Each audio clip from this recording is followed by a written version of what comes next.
ito guys, ito na yung mga ingredients. Salmon, onion, mushrooms, butter or margarine, black pepper, garlic powder, and salt. Kailangan din natin ng oil. Konti lang naman para lang ipahid natin dun sa lagayan natin sa ating baking pan. Ayan guys, naglagay na ako ng onion. Ganyan lang kakonti yung nilagay ko. Then, kalat lang natin siya sa ating pan.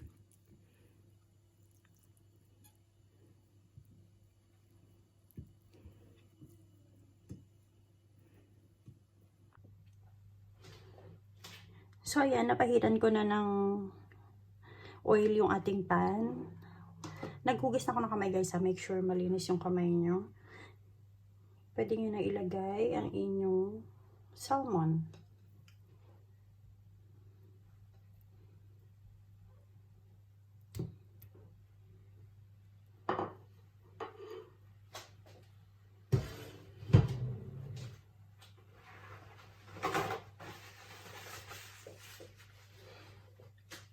Tapos, season nyo lang siya ng salt, garlic powder,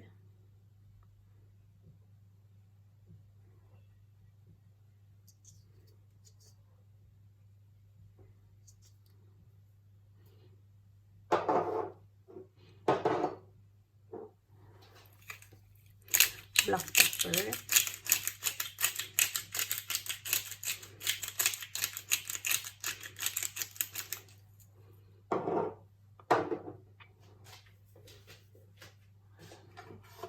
then lagay nyo lang yung inyong sibuyas.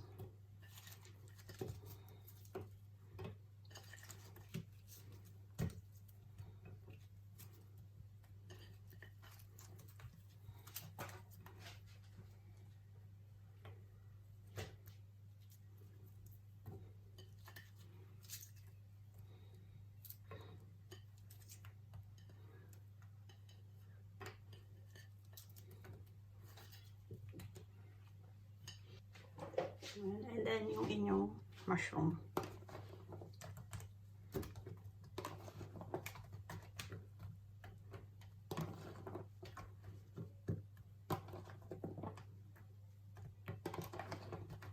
Lagay nyo lang siya, ikalat nyo lang siya sa ibabaw.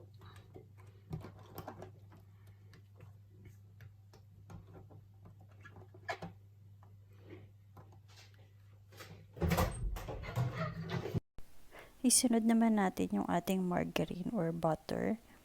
I-cut nyo lang siya into cubes and then ikalat nyo lang siya sa ibabaw.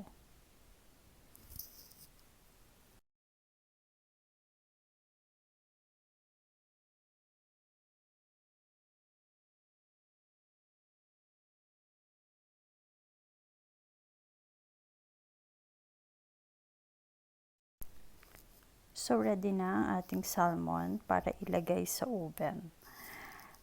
Bago ko siya i-prepare, nakapag-preheat na ako ng ating oven, 200 degrees Celsius, and i-bake natin siya for 15 to 20 minutes.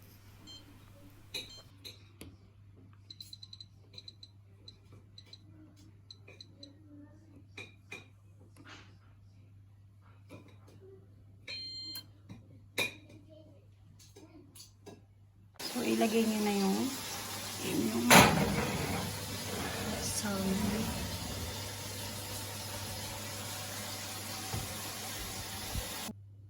Kailangan natin ng 75 grams ng margarine or butter.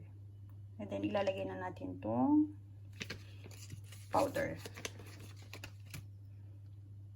So, ayan. Kapag melt lang ka ng butter. So, So, ayan guys, haluin nyo lang siya hanggang matunaw siya dun sa butter. Hindi ko pa siya nilalagay sa stove ha. Ayan. Haluin ko lang muna siya. Then, lagyan natin siya ng 2 deciliter water.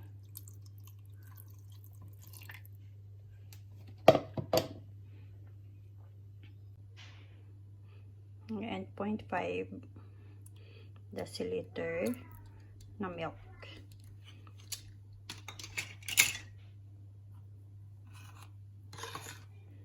Then, saka natin siya ilalagay sa ating stove.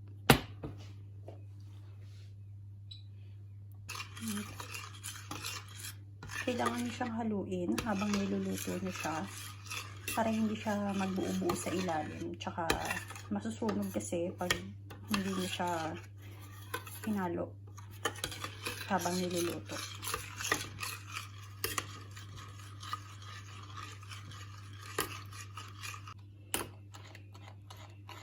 So, ayun na yung itsura niya guys. Medyo malapit na.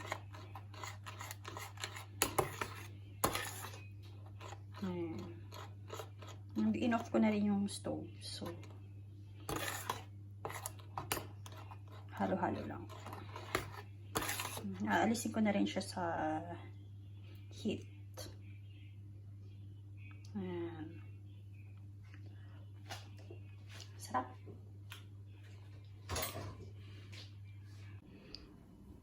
Tingnan natin ang ating. Ayan, luto na. Pwede na to. Ayan. Kain tayo. Salmon sauce. Si Daddy mag-rice. Ako, no rice. Etong bata na to, ano kinain mo? Masarap. Masarap, Daddy? Masarap. Pwede ulitin.